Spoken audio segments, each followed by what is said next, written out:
Bien, hermanos, vamos a comenzar con esta última sesión de este día. Agradecidos por la palabra, las exhortaciones. Gracias al Señor por todo lo que Él nos ha mostrado en esta conferencia. Y les pido un último esfuerzo. Yo sé que estamos al final, pero vamos a tratar de llevar adelante este último tema. Es algo que es interesante y que también es pertinente para entender por qué somos una iglesia bautista reformada. Así que les pido, hermanos, que inclinemos nuestros rostros y oremos al Señor. Padre nuestro, gracias le damos porque usted es bueno, es bondadoso.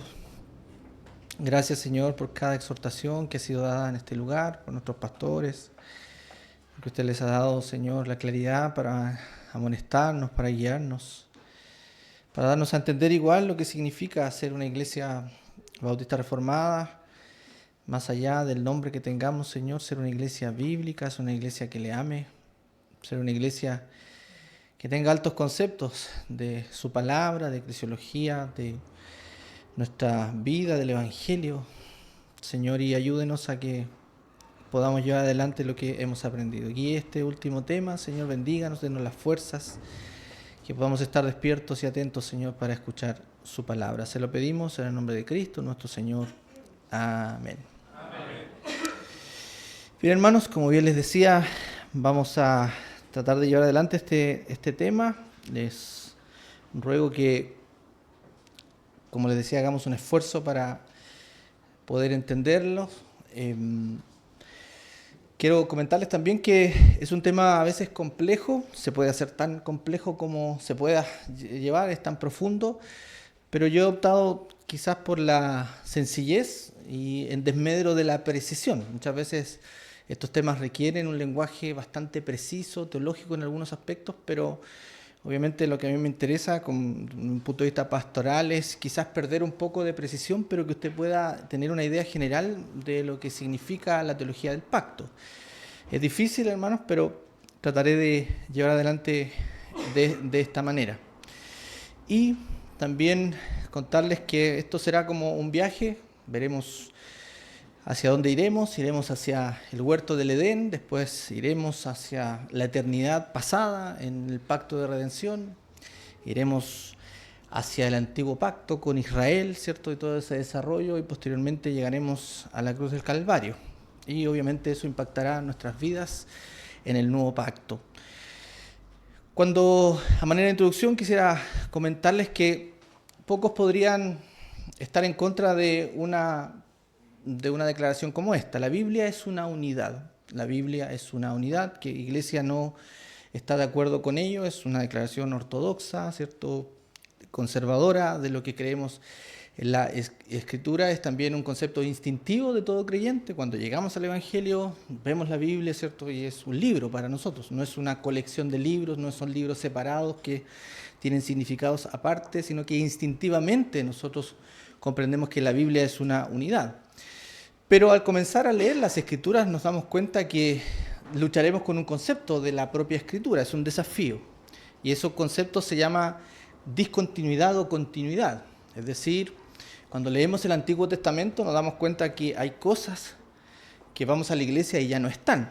Por ejemplo, ¿cierto?, el tipo de adoración, las formas. El día de reposo, como lo guardaba Israel, ya no es como lo guardamos nosotros. Israel se le llama el pueblo de Dios y ahora a nosotros, la iglesia, nos es llamado el pueblo de Dios. Al parecer, cuando empezamos a leer las Escrituras, vemos ahí una salvación que es por obras porque la gente tenía que cumplir una cierta ley. Se dan leyes ceremoniales que muchos de las nuevas denominaciones, entre comillas, como los judíos mesiánicos, por ejemplo, utilizan muchas banderas y símbolos del Antiguo Testamento que traen a la iglesia porque ven que eso está en la Escritura, ¿no? Es una justificación. Vemos que hay un tipo de dieta que el Antiguo Testamento prohíbe. ¿Y por qué no lo hacemos nosotros? Es la pregunta que nos empezamos a hacer.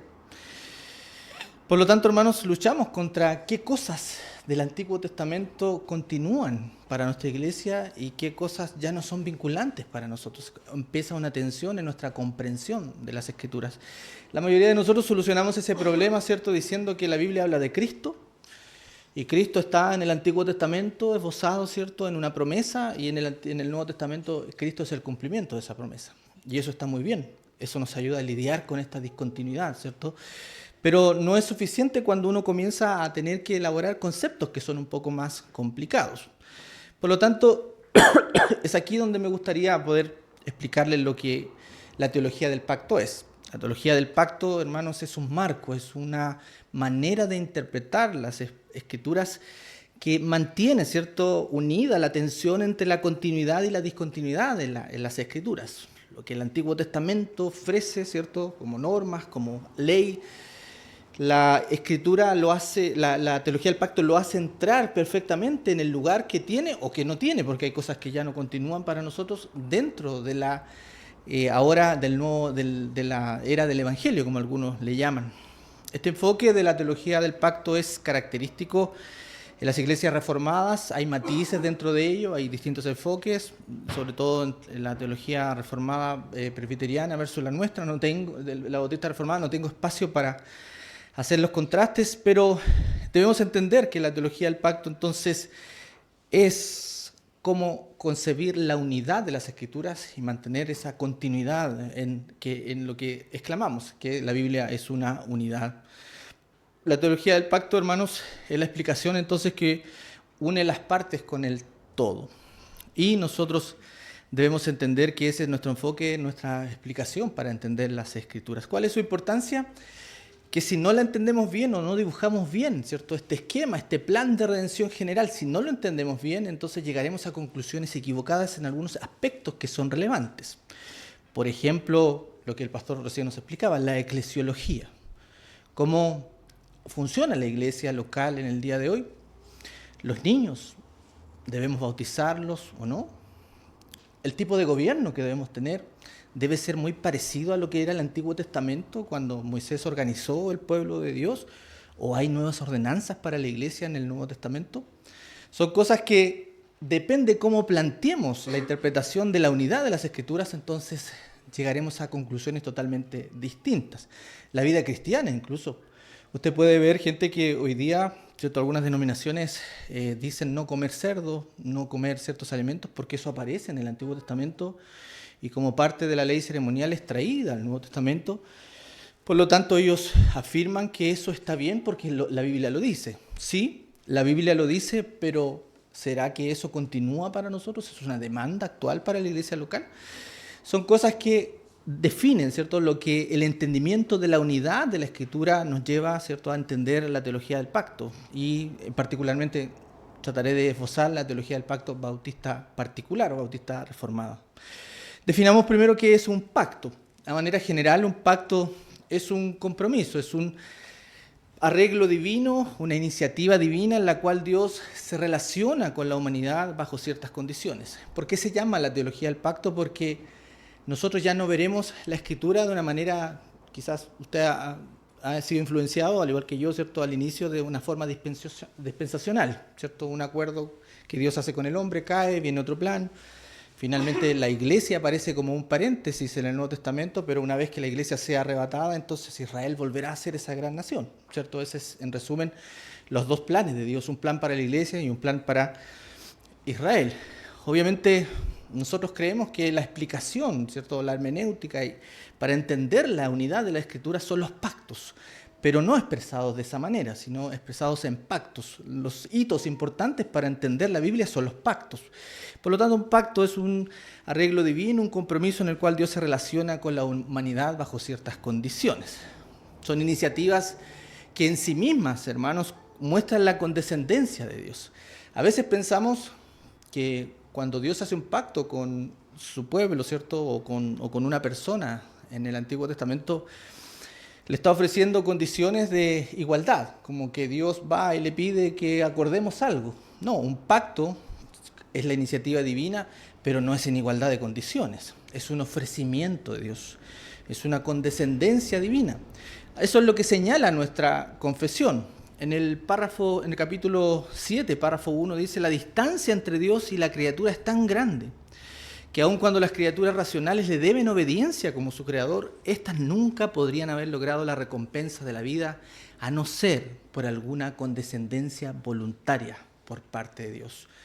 Si nos adelantamos un poco y vamos al pacto de obras, es decir, cuando Dios le ofrece a Adán un pacto, ese pacto en sí mismo es un pacto que lleva gracia, porque Adán no merecía que Dios le ofreciera vida eterna.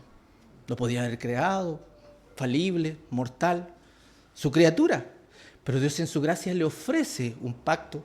Es por ello que algunos evitan llamar a ese pacto el pacto de obras, lo llaman el pacto de obediencia o el pacto adámico, ¿cierto? Porque no quieren que se enfaticen las obras, porque finalmente las obras están ahí para solamente tomar la gracia que Dios ya le ha ofrecido.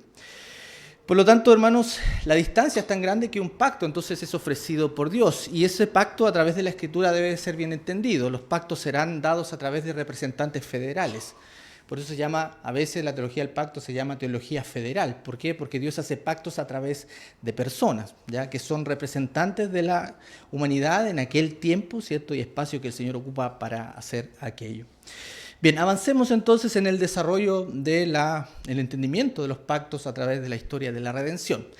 Generalmente hablando, hermanos, para poder entender bien esto, de una manera general, les puedo decir que hay solo dos pactos en la Escritura, de una manera general. Está el pacto de obras y está el pacto de gracia. Todos los demás pactos se relacionan de alguna manera con el pacto de gracia, y ya veremos cómo. Pero generalmente hablando, hermanos, para que usted tenga un esquema mental, hay solo dos pactos: pacto de obras y pacto de gracia. ¿Cuál es el primer pacto? Es el pacto de obras, ¿cierto? El pacto de obediencia hecho con Adán, el primer hombre, ¿cierto? En Génesis capítulo 2. El segundo pacto es el pacto que llamaremos de gracia. El pacto de obras es el acuerdo que Dios estableció con Adán en el jardín del Edén, el cual tendrá implicaciones significativas para toda la humanidad. Ya veremos a qué nos referimos con ello. El pacto de gracia es el acuerdo redentor de Dios en el cual promete libremente la salvación y la vida eterna a su pueblo, basado en la obra perfecta de Cristo. Si usted lo quiere ver de una manera general, los dos pactos son de obras.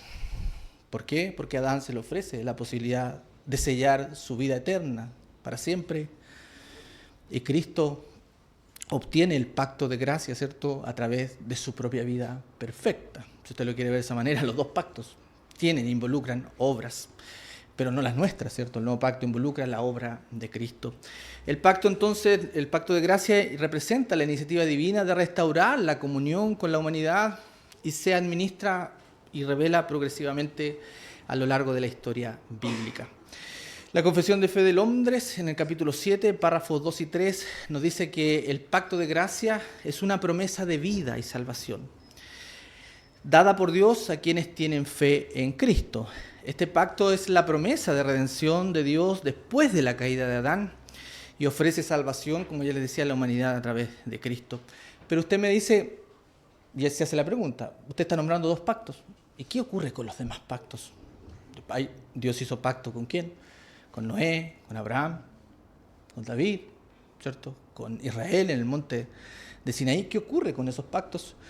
Bueno, la respuesta es que esos pactos tienen relación con el pacto de gracia, y ya veremos a qué me refiero. Les voy a dejar la duda.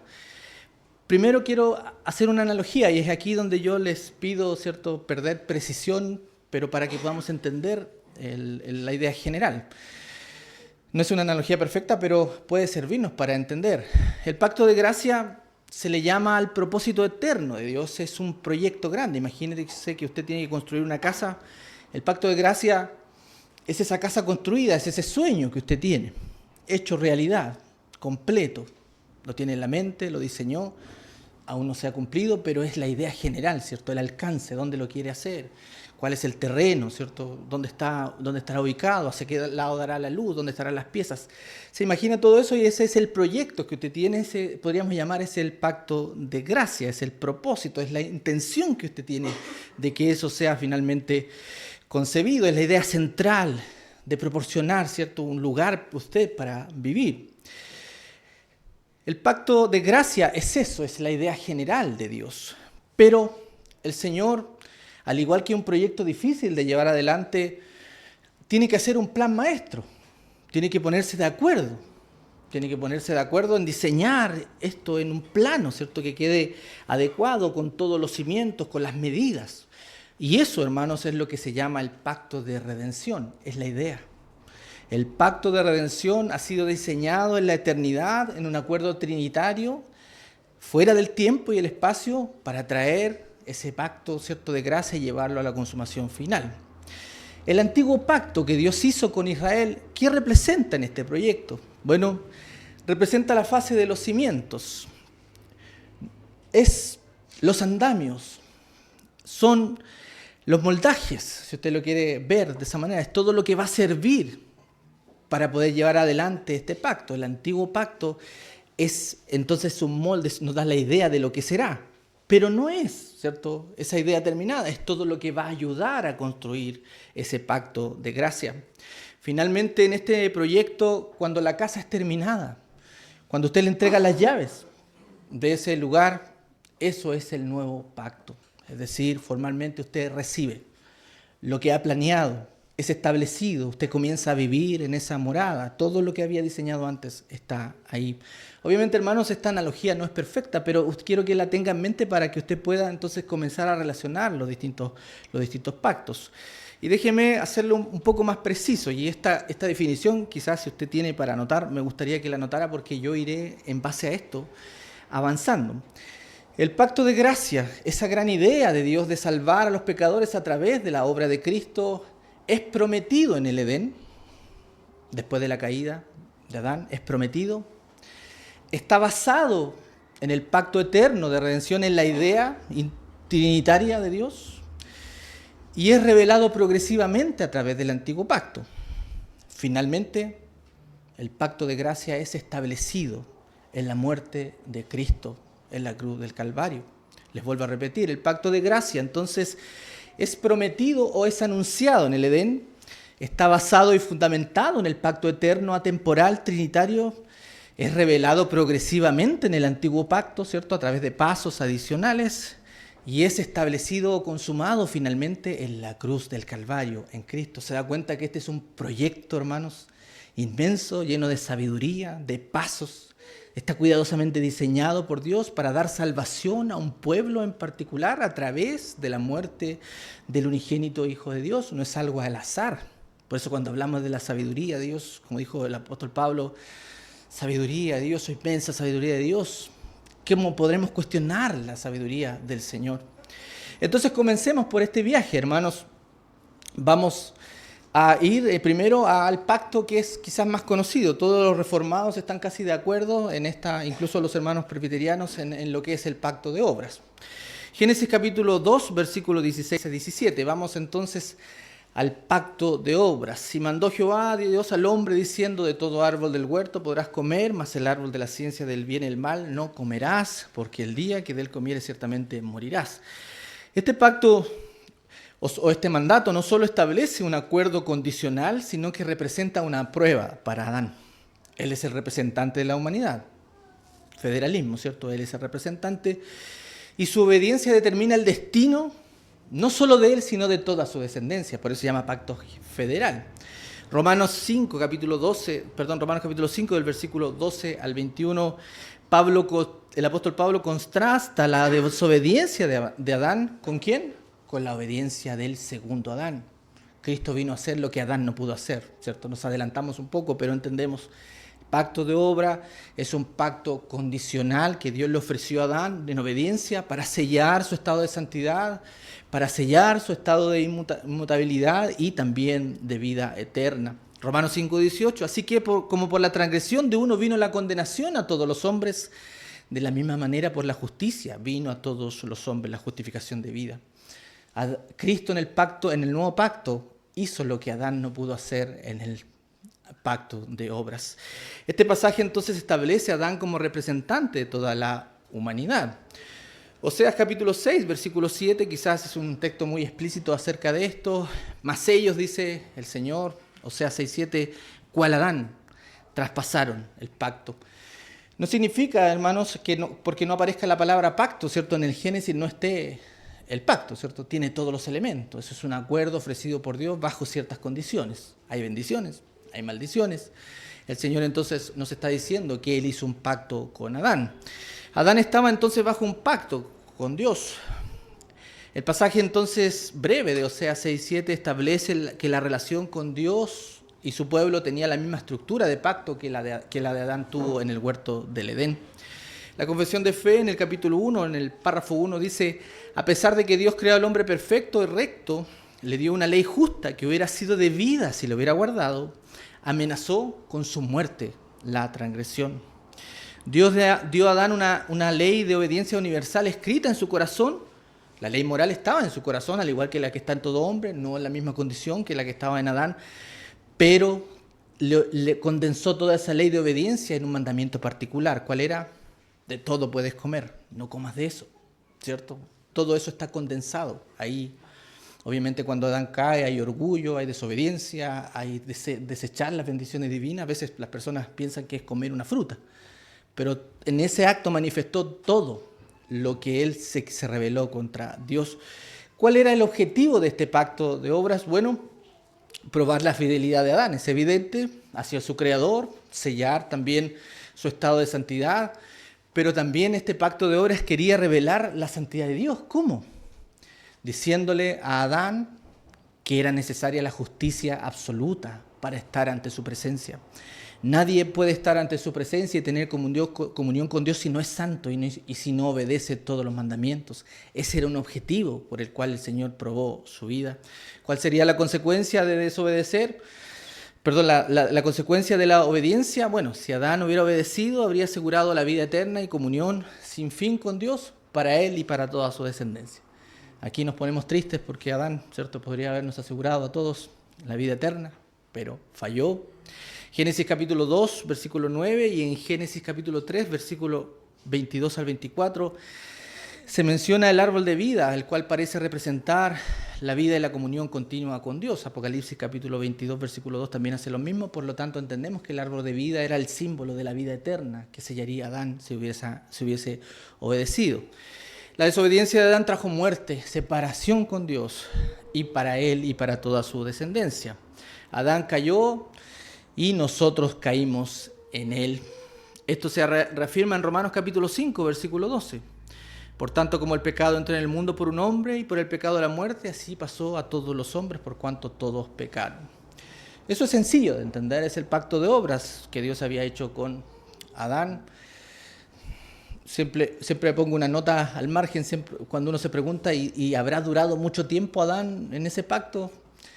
La respuesta es no, ¿cierto? La confesión misma dice, y no duró mucho tiempo en ese honor. ¿Por qué? Bueno, la deducción, obviamente no tuvieron hijos, por lo tanto no podía haber sido por mucho tiempo, y además el hecho de que Eva pudiera conversar con una serpiente y no le pareciera algo extraño era porque ella estaba conociendo, ¿cierto?, la creación. Por lo tanto, lo más probable es que al conversar con una serpiente ella pudiera entonces estar conociendo la creación recientemente, ¿cierto? Son especulaciones que se hacen, nadie lo sabe.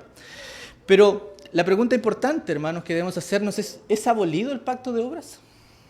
¿O todos seguimos bajo él? La respuesta, hermanos, es el pacto de obras fue abolido en un sentido. ¿En qué? En que nadie puede ganar la vida eterna, porque todos caímos y hemos pecado en Adán, por lo tanto, el ofrecimiento de vida eterna ya no es para nosotros. Pero en otro aspecto está plenamente vigente, porque aquel que no es salvo de sus pecados, si no cae en arrepentimiento y fe ante el Señor, está todavía en el pacto de obras. No está justificado, está muerto en Adán. Por lo tanto, en un aspecto general, durante toda la historia de la redención, el pacto de obras seguirá activo para todos aquellos que no estén en el pacto de gracia. Por lo tanto, hermanos, no debemos desecharlo como algo del pasado, es algo vigente para todos aquellos que no se arrepienten de sus pecados. La ley moral de Dios, entonces expresada en el pacto de obras, todavía exige obediencia perfecta a los hombres. La humanidad es incapaz de incumplirla, pero eso no significa que siga exigiendo lo mismo que exigió antes, porque la ley es santa, es justa y es perfecta. La debilidad es del hombre, no es de la ley. La ley no se rebajará para que nosotros podamos adaptarnos a ello. La ley seguirá siendo la misma ley de obediencia perfecta y justa. Por lo tanto, hermanos, ese fue el pacto de obras. Ahora volvemos a la definición que les di anteriormente, que usted anotó, ¿cierto? El pacto de gracia ahora es anunciado y prometido en el Edén. Ahora comienza este viaje, ¿cierto?, hacia el plan de salvación, hacia la muerte de Cristo, que culminará, ¿cierto?, en ese nuevo pacto. Todo este plan es llamado el pacto de gracia. El pacto de gracia entonces es prometido en el Edén. Usted debe hacerse una pregunta. ¿Cae Adán? ¿Dios sabía que iba a caer? Dios es omnisciente, todo lo sabe, todo lo entiende. Por lo tanto, el hecho de que Dios le anunciara a Adán y le prometiera a Adán un nuevo pacto que vendría, ¿es un plan B del Señor? No. La respuesta, por supuesto que es no.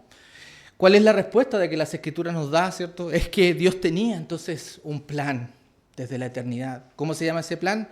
Es el pacto de redención. El pacto de redención, entonces, es ese acuerdo trinitario atemporal, ¿cierto? Antes de que Adán cayera, en el cual la Trinidad se había puesto de acuerdo en que una vez que caiga el hombre, ofrecerían el pacto, anunciarían o prometerían el pacto de redención. El pacto de redención, entonces, está basado en muchos pasajes, no lo vamos a estudiar todo, usted le pido que por favor lo anote para poder ir avanzando en el tiempo. En ese pacto que aparece también en Efesios capítulo 1, versículo 3 al 5, afirma que Dios el Padre nos eligió en Cristo antes de la fundación del mundo. Las partes que estuvieron involucradas en este pacto es, de acuerdo a Salmos capítulo 2, versículos 7 al 9, el Padre habla de una obra dada al Hijo. El Espíritu Santo no es excluido. Cristo, el Hijo, ejecuta el rol preeminente de ese pacto y sus resultados. Jesús nos habla de las promesas que fueron hechas a Él antes de la fundación del mundo, principalmente en la oración sacerdotal, en Juan capítulo 5 y en Juan capítulo 17. Usted cuando lee Juan 17, cuando el Señor comienza a hablar a orar a Dios acerca de sus escogidos, fíjese el lenguaje que utiliza el Señor. Los que me diste. Los que tú me diste, Señor, no se ha perdido ninguno. ¿De cuándo estaban hablando? Estaban hablando de este acuerdo anterior, trinitario, atemporal, fuera del tiempo y el espacio, imposible de comprender quizás para nosotros. Este pacto entre ellos también tenía requerimientos. El Padre requirió que el Hijo asumiera la naturaleza humana y sus debilidades, pero sin pecado. Salmo capítulo 40, versículo 8, Gálatas capítulo 4, versículo 4 y Hebreos capítulo 2, versículo 10. Cristo entonces se debía poner él mismo bajo la ley por aquellos que el Padre había escogido. Juan capítulo 10, versículo 1. ¿Qué le prometió Dios en este pacto eterno, redentor, al Hijo? Que Él le ungiría completamente con el Espíritu Santo, lo asistiría de una manera poderosa y apoyaría su obra, le libraría del poder de la muerte y le pondría en su diestra sobre todo trono de gloria. El Salmo 16, versículos 8 al 11 y Filipenses capítulo 2 del 9 al 11. Finalmente, el Padre le prometió recompensas al Hijo. Él atraería para sí todos los escogidos. Juan capítulo 6, versículo 37, y le daría una simiente poderosa y un pueblo para sí. Salmo capítulo 2, versículo 7 y Hebreos capítulo 12, versículos 1 al 3. Fuimos en un viaje a la eternidad, ¿cierto? Pasada. Acuerdo intertrinitario, ofrecido, anunciado, prometido, una vez que Adán cae. Volvemos ahora al tiempo y el espacio, volvamos a la caída, volvamos a ese momento en el cual Adán cae y está triste, ¿cierto? Porque ha fallado ante el Señor. ¿Qué le ofrece Dios en este pacto? ¿Qué ofrece Dios una vez que Adán cae? Vamos a Génesis capítulo 3, versículo 15. Acompáñeme a Génesis capítulo 3, versículo 15, quizás uno de los textos más conocidos de las Escrituras, es llamado el protoevangelio. El Señor Dios está maldiciendo a la serpiente y lanza la promesa del pacto de gracia. Dice: y pondré enemistad entre ti y la mujer, y entre tu simiente y la simiente suya. Esta te herirá en la cabeza y tú le herirás en el calcañar. ¿Qué significa esto? El Señor prometió una simiente, un descendiente vendría de la mujer, el cual lucharía contra la serpiente. ¿Quién es la serpiente? Es Satanás, ¿Qué haría la serpiente? Heriría al hijo de la mujer, a la simiente. ¿Y qué haría la simiente o el hijo? Le daría un golpe mortal en la cabeza, ¿cierto? El hijo tendría un daño en el calcañar. Es una herida no de muerte, que fue la que ocurrió en la cruz del Calvario, ¿cierto? La herida fue dolorosa, pero no murió. Pero la herida que le dio el hijo a la serpiente fue en la cabeza. Es un golpe mortal. Le quitó su dominio, su autoridad y su reino de la muerte. Por lo tanto, hermanos, ese fue en la caída lo que fue entonces prometido hacia adelante. Fue anunciado un pacto de gracia que vendría a través de un descendiente de la mujer. La confesión tiene una frase muy especial de aquí en adelante. Dice que la revelación que comienza a darse después de este anuncio es mediante pasos adicionales. Y es aquí donde volvemos a la interrogante que yo le dejé anteriormente, ¿cierto? ¿Qué ocurre con los demás pactos? Pacto noético, el pacto abrámico, pacto con Moisés, el pacto con David, son los pasos adicionales. Es decir, Dios en cada uno de estos pactos comenzará a liberar la revelación progresivamente, porque ellos tenían la confianza de que vendría un descendiente, pero no sabían quién era, no sabían el rey, su reinado, de la tribu, de dónde vendría. Esas cosas comenzaron a aparecer después en los pasos adicionales. Estos pasos adicionales comienzan entonces con la promesa inicial de Génesis 3:15, continúan, y no voy a ir en detalle, pero es para que usted lo tenga en mente, continúan con el pacto con Noé. ¿Qué le prometió Dios a la tierra? Y en el pacto con Noé, preservar la humanidad. La humanidad no volvería a ser inundada, por lo tanto, eso genera estabilidad para que la simiente y la descendencia pueda ser llevada adelante. El pacto con Abraham, entonces Dios promete que todas las naciones serían bendecidas en él. En el pacto con Moisés se establece una relación especial con Israel, le da un sistema de leyes, de sacrificios y anticipa la necesidad de un salvador y de un sacrificio perfecto. Finalmente con David, Dios promete un reino eterno. El nuevo pacto entonces finaliza esta casa que vamos a construir, ¿cierto? Llega la consumación final. Dios promete entonces a Jesucristo el cumplimiento de todas las promesas del antiguo pacto. Entonces, esos pasos progresivos comencemos a verlos ahora en el Antiguo Testamento, el Antiguo Pacto. Todos sabemos dónde está el Antiguo Testamento, ¿cierto? Son antes de los Evangelios. Ahí hay una historia que naturalmente todos comprendemos como el Antiguo Testamento o el Antiguo Pacto. ¿Qué es el Antiguo Pacto? Bueno, formalmente el Antiguo Pacto se establece en el monte Sinaí con Israel, pero también es visto como un pacto acumulativo, es decir, el pacto que Dios hizo con Abraham está involucrado con el Sinaí porque le prometió, ¿cierto?, su descendencia, pero en el Sinaí establece formalmente este pacto. Este pacto entonces está vinculado al Antiguo Pacto y la pregunta es, ¿qué es el Antiguo Pacto? Bueno, es ese pacto que Dios hizo formalmente con Israel en el Sinaí, le dio 10 mandamientos, le dio leyes ceremoniales, civiles y morales dadas a Israel, regulando su vida y el culto de Israel como una nación elegida. Comienza la revelación, ¿cierto? Ahora la pregunta que uno debe hacerse, ¿qué es este Antiguo Pacto? Y déjeme aclararle para que podamos tener un entendimiento bautista particular. Ese Antiguo Pacto, que es el pacto de Sinaí, es un pacto de obras, es un pacto nacional, tiene un alcance limitado. ¿Cuál es? Dios promete bendecir a Israel con su descendencia, mantenerlos y darle bendiciones si ellos se mantienen en esas leyes. ¿Tenía ese pacto la posibilidad de salvar? En sí mismo el pacto no, es un pacto nacional, limitado, que fue diseñado para en un momento ser abolido. ¿Cuándo? Cuando llegara la simiente. Es temporal. Le ofrece a Israel bendiciones. Israel tuvo, y usted puede ver la historia de la redención cuando comienza a estudiar, ¿cierto?, los reinos, cuando un rey comienza a ser infiel a Dios. ¿Qué pasa con Israel? Cae, llega al exilio. ¿Qué tiene que ver esas cosas? Bueno, tiene que ver con el pacto de Moisés en el Sinaí. Es un pacto temporal para ellos y mientras permanecían en obediencia, Dios los bendecía. Pero si ellos se alejaban de Dios, Dios los castigaba. Y ellos quebrantaron este pacto mucho tiempo, muchas veces. Pero el Señor también le había dado y prometido que Él los traería. ¿Por qué? Porque también había otra función para este pacto. El verdadero israelita, a través de los símbolos, podía ver que este pacto tenía sombras de algo más. Tenía escondido detrás de los sacrificios, no solo una ley ceremonial que había que cumplir para ser obediente y para que Dios los bendiciera de una manera terrenal. ¿Qué veían ahí? Veían sacrificios que tenían y que los llevaban ¿a quién? Al sacrificio perfecto, que era Cristo. Entonces el antiguo pacto, hermanos, funcionaba como un pacto temporal para Israel, pero debajo de él estaba lleno de gracia porque apuntaba hacia el nuevo pacto.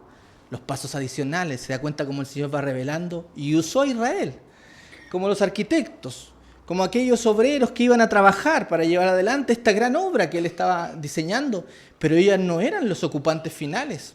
Siempre Dios en su gracia tenía en mente un pueblo de toda tribu, lengua y nación. Por eso nosotros decimos que el cumplimiento del nuevo pacto, ¿cierto? No es que hay un paréntesis y la iglesia aparece como algo nuevo.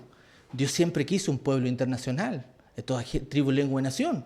Y el pacto antiguo y el antiguo pacto estaba diseñado para que cuando viniera el Mesías, entonces esto comenzara a explotar, ¿cierto? De una manera global. Y eso está expresado, hermanos, en Éxodo, por ejemplo, capítulo 24, versículo 8. Y Moisés tomó la sangre y la roció al pueblo diciendo, esta es la sangre del pacto que Jehová ha hecho con vosotros. Sobre todas estas cosas, ¿el pacto mosaico en sí mismo podía limpiar los pecados? No, eran mandamientos temporales que apuntaban hacia algo más. Pero un verdadero israelita, ¿cómo podía limpiar sus pecados si ese pacto no lo limpiaba? Él ponía su fe en que ese cordero que estaba siendo sacrificado apuntaba hacia algo más, hacia el nuevo pacto, hacia ese Salvador prometido por la eternidad. Por lo tanto, la eficacia del antiguo pacto era limitada. Hebreos capítulo 10, versículo 4 nos dice, porque es imposible que la sangre de toros y machos cabríos quite los pecados. La confesión de fe, en el capítulo 7, en el párrafo 5, afirma que el pacto no era capaz de dar vida eterna, solo Cristo en el nuevo pacto es eficaz, su muerte para la salvación. John Owen enfatiza que el antiguo pacto nunca fue capaz de producir una transformación espiritual en la vida de aquellos que estaban yendo hacia las ceremonias y los rituales, sino que era solo una obediencia externa. Usted podía ser un israelita, hacer sus sacrificios, obedecer las leyes ceremoniales. ¿Quién le aseguraba eso? ¿Le aseguraba un buen estadía en Canaán? ¿Una buena obediencia le aseguraba una prosperidad y tranquilidad a su alrededor? ¿Le aseguraba la vida eterna? No, porque usted tenía que confiar en la promesa. El pacto era un tipo, era una sombra de algo más. Muchos israelitas no los comprendieron así. El Señor Jesucristo tuvo que luchar con esa interpretación cuando vino. Por lo tanto, hermanos, el antiguo pacto era, como la Biblia misma lo dice, era con defecto. Su defecto no estaba en la ley, sino en la incapacidad humana de poder cumplirlo, porque además el Señor en este pacto era pedagógico para el pueblo de Israel. ¿Cuántas veces quebrantó el pacto Israel? Muchas veces. ¿Qué le decía eso a los israelitas? No puedes obedecerlo, no puedes obedecerlo. Estás en el pacto de obras, espiritualmente hablando, estás todavía en el pacto de obras, no puedes obedecerlo. Arrepiéntete de tus pecados. Mientras tanto, era un pacto temporal para la vida en Israel. Hebreos capítulo 8, versículo 7 dice, porque si aquel pacto hubiera sido sin defecto, ciertamente no se hubiera procurado lugar para el segundo. ¿Recuerda la analogía? Los moldajes, los andamios, todos los accesorios que son necesarios para construir este gran edificio, eso era el antiguo pacto. En sí mismo no podía salvar, era limitado. Arthur Pink argumenta que la ley nunca fue medio para salvación, sino una tutela temporal o un ayo para que el hombre pueda ver su necesidad de Cristo. Esa es la función del antiguo pacto, limitado, pronto a caer.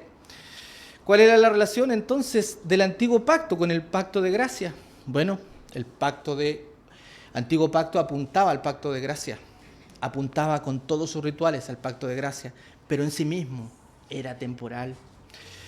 Tenía el mismo principio, haz esto y vivirás. Levítico capítulo 18:5, a Adán se le dijo, obedece y vivirás. El antiguo pacto se le dice a Israel, haz esto y vivirás. El mismo principio de obras, el mismo principio era pedagógico, no lo puedes cumplir, busca a Dios, arrepiéntete de tus pecados. Por lo tanto, hermanos, el antiguo pacto era una sombra, era una preparación que le mostraba a Israel y al verdadero israelita que necesitaba un Salvador. El conocimiento entonces de la obra de Cristo no era claro. Los sacrificios no tenían poder en sí mismos para salvar. El regalo de la salvación estaba confinado y la predicación del Evangelio, ¿a dónde estaba confinada? A Israel, ¿cierto? Ellos eran el testimonio. El Señor muchas veces permitió que extranjeros vinieran y fueran salvos, ¿cierto? Rahab, Ruth. ¿Recuerdan todas esas historias? Nos muestran gentiles viniendo, Naamán, salvos por la gracia del Señor. Nos mostraba que había un plan con la humanidad, pero no era el tiempo. Por lo tanto, el pacto estaba limitado y circunscrito a lo que Israel era como pueblo para ser el testimonio de Dios en la tierra. Los hombres eran salvos en el antiguo pacto, pero no todos los que se adherían al antiguo pacto eran salvos. Y aquí, hermanos, tenemos que tener cuidado porque a veces se plantea que en el antiguo pacto, y quizás todos luchamos con esto, como que antes en el Antiguo Testamento la gente se salvaba por obras, ¿cierto? Uno dice, porque está la ley tan claramente expresada y le dice, Señor, haz esto y vivirás. Pero nadie se salva fuera del pacto de gracia. Nadie puede salvarse. El pacto de obras era pedagógico. Aquellos que se salvan en el Antiguo Testamento y en el Nuevo Testamento se salvan siempre por la fe en el Mesías, por la fe en aquel que iba a morir por sus pecados, por la fe y las obras de aquel que sería su sustituto perfecto. El nuevo pacto, entonces, hermanos, fue establecido. Ahora vayamos al nuevo pacto, ¿cierto? Comenzamos a ver que este pacto pedagógico comienza a revelarse cada vez más. No tenemos el tiempo para desarrollarlo, pero podemos ver que el pacto de Sinaí, ¿cierto?, avanza y Israel se vuelve una gran nación y aparece el rey David, ¿cierto? Y Dios en él apunta, ¿cierto?, a un tipo de Cristo. El rey también tendría un reinado eterno. Y esto Israel, imagínense los israelitas, el rey sería un reino eterno. Y ellos imaginaban a Israel siendo el pueblo eterno de Dios con su rey, un rey militar, ¿cierto? Un gobierno civil que los libraría de los romanos, porque esa era su interpretación de este plan eterno de Dios. Eran ellos los beneficiarios. No, ellos eran los constructores. Y una vez que se terminara la obra, ellos tendrían que sumarse a la gente de toda tribu y nación que vendría de los gentiles también para ser parte del pacto de gracia. Ahora avanzamos, hermanos, y volvemos a repetir lo mismo que les decía yo anteriormente. Ahora sí podemos, de alguna manera, repetir la frase, ¿cierto? El pacto de gracia, que es el plan eterno de Dios, fue prometido en el Edén. Está basado, fundamentado en el pacto de redención. Es revelado progresivamente, ¿dónde? En el antiguo pacto, en ese pacto nacional que Dios hizo con Israel. Y es establecido ahora en el tiempo y en el espacio. ¿Dónde? En el nuevo pacto. El nuevo pacto entonces es aquel pacto establecido con Dios. Jeremías capítulo 31, versículos 29 al 30. Jesucristo vino a inaugurar el nuevo pacto. La analogía de la casa. El proyecto estaba a punto de terminar. Era la recepción final. ¿Quién la traería? Cristo. Finalmente todo estaba listo, preparado para establecer un nuevo pacto. El pacto antiguo era condicional y estaba dispuesto para ser abolido. Ezequiel 36, 25 nos habla del periodo del nuevo pacto, cuando Cristo quitaría el corazón de piedra y daría un nuevo corazón a sus hijos. La profecía más explícita está en Jeremías capítulo 31, versículos 31 al 34. El Señor hizo una declaración de un cambio de administración, como algunos llaman, ¿cierto?, en el pacto de gracia. Jesús, en su sangre, en su muerte, selló el nuevo pacto eterno con su pueblo elegido. Y eso está claramente expuesto en Hebreos capítulo 8, versículo 7, en Hebreos capítulo 13, versículo 20. El nuevo pacto, entonces, Dios irrevocablemente promete cosas adicionales al antiguo pacto. ¿Cuáles son esas cosas? Dios escribiría ahora en la mente y en el corazón de su pueblo sus leyes y sus mandamientos. ¿Lo tenía eso Israel en el antiguo pacto? No. Porque ellos eran israelitas, podían seguir los símbolos, podían ser buenos ciudadanos, podían ser bendecidos incluso por el antiguo pacto, pero tenían la ley escrita en su corazón. No todos. Era el remanente, los que se arrepentían.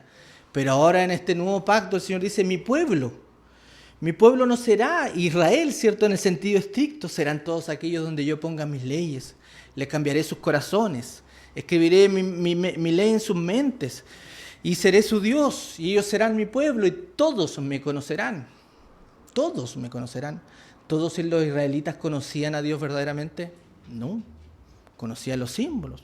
Tenían mucha bendición. El apóstol Pablo les dice, ¿qué beneficios tenía Israel? Muchos. Conocían la ley. Tenían la adoración verdadera, el templo, las señales, los símbolos. Pero eso les equivalía a tener una verdadera relación con Dios. De ninguna manera. Pero en este nuevo pacto, Cristo ha muerto por su pueblo y todos tienen una relación genuina con el Señor. Es por ello importante el concepto de membresía de la iglesia, ¿cierto? Porque si creemos en el nuevo pacto, entonces no podemos, ¿cierto? La conclusión lógica, bautizar a niños, o no podemos, ¿cierto?, ingresar a la membresía a aquellos que nos muestren evidencias de conversión. Porque este es el nuevo pacto, es la sangre de Cristo.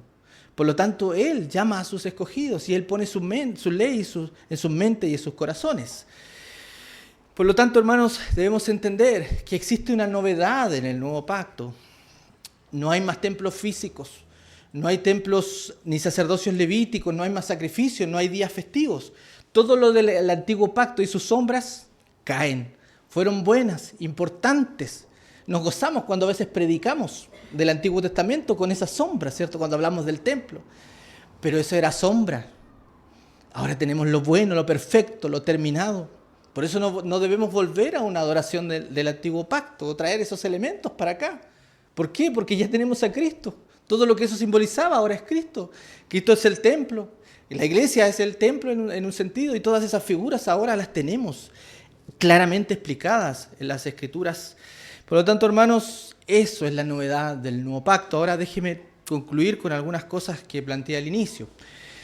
Este correcto entendimiento de la teología del pacto establece ahora continuidades y discontinuidades, ¿ya? La Biblia es una, pero hay cosas que permanecen, hay cosas que se quedan en el antiguo pacto y hay cosas que pasan, ¿cierto?, para el nuevo. O hay cosas que aparecen en el nuevo y que no estaban en el antiguo. Las continuidades es que el pacto de obras sigue estando vigente. Todos los que no están en el nuevo pacto, ¿dónde están?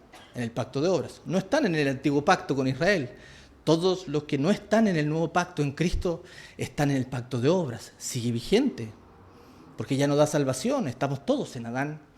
En segundo lugar, la continuidad que establece que todos los hombres se salvan por el mismo método. Usted no tiene que pensar que la Biblia ofrece distintos métodos de salvación. Siempre ha sido el mismo. El nuevo pacto en Cristo siempre ha sido el método de salvación. Lo que pasa es que antes estaba escondido en el antiguo pacto. Y Dios los revelaba a sus hijos, les daba su espíritu. Pero siempre la salvación en el antiguo y el nuevo pacto ha sido de la misma manera. Otra continuidad es que ahora somos el nuevo Israel. Somos el pueblo de Dios. Algunos le llaman a esto, ¿cierto? Nos acusan de reemplazar a Israel. No, nosotros no reemplazamos a Israel. Nosotros lo que hacemos es cumplir el pacto que Dios había establecido. No estamos reemplazando a Israel. Dios siempre dijo en su plan que su pueblo sería de toda tribu, lengua y nación. Él haría banquete con todos los pueblos que vendrían a adorar. Él siempre, su plan fue una nación internacional. Lo que hablaba nuestro pastor Humberto. ¿Qué más continúa? El día de reposo. La ley moral de Dios nunca ha sido quitada. Es una regla de vida. La ley ceremonial y la civil cayeron, pero la ley moral continúa para nosotros como regla de vida, no como medio de salvación, eso es claro, pero como regla de vida, sí, para guiarnos a lo bueno, para entender las justas demandas del Señor. Y las discontinuidades, obviamente, hermanos, la oración ceremonial. Ya no tenemos que ir bajo la plataforma, ¿cierto?, de los símbolos. Tampoco otra cosa que es discontinuada es cómo Dios trataba con Israel. Ya no trata de la misma manera con su pueblo. ¿Cómo trataba en el antiguo pacto con Israel? Los niños entraban al pacto al octavo día, ¿cierto? Eran circuncidados y entraban al pacto y eran beneficiarios de ese pacto. ¿Eso continúa? No, porque ahora el nuevo pacto dice que todos le conocen. Y los que entran al nuevo pacto no son los circuncidados, son los que Dios ha circuncidado en el corazón. Son los regenerados, los que han nacido. Y obviamente el sistema de gobierno también. Nuestros hermanos presbiterianos establecen su sistema de gobierno basado principalmente en el antiguo pacto, a través, ¿cierto?, de esa línea sacerdotal o levítica, de mosaica que vemos nosotros que hay en el nuevo pacto, ¿cómo vemos el tipo de gobierno? Vemos que el Señor establece ancianos. Vemos que el Señor nos muestra que el patrón de la iglesia neotestamentaria es establecer iglesias de una manera distinta como lo hacían en el antiguo pacto, ¿cierto? Por lo tanto, ¿qué obedecemos? ¿El antiguo o el nuevo? La revelación del nuevo pacto, ¿cierto? Miramos el Antiguo Testamento con los ojos del nuevo. Por lo tanto, esto es autoritativo para nosotros. Espero, hermanos, que hayamos podido entender, ¿cierto?, de alguna manera general estas enseñanzas. No es exhaustivo, hay mucho que aprender, hay muchos detalles entre medio, espero haber sido preciso, pero que el Señor nos dé el interés también para poder crecer en estas doctrinas y enseñanzas. Voy a orar para despedir mi tema. No sé si el pastor va a intervenir después. Sí, ya. Voy a agradecer al Señor por el tema. Entonces, gracias, Padre nuestro, por sus misericordias, por sus bondades. Gracias, Señor, porque usted nos ha revelado cosas hermosas. Vemos su plan, su sabiduría. Vemos su diseño eterno, Señor, en las cosas que han sido establecidas. Sus pactos hermosos, Señor, que nos muestran y nos llenan de aliento, que nos muestran su gracia, su carácter, su persona, su sabiduría. El nuevo pacto establecido en Cristo, que nos llena de esperanza, ahora sabiendo que somos un pueblo que usted ha llamado, que gente de toda tribu, lengua y nación será sus hijos, usted lo ha prometido, su palabra nos llama, Señor, a confiar en sus promesas. Gracias por este tema, se lo agradecemos en el nombre de Cristo, nuestro Señor. Amén.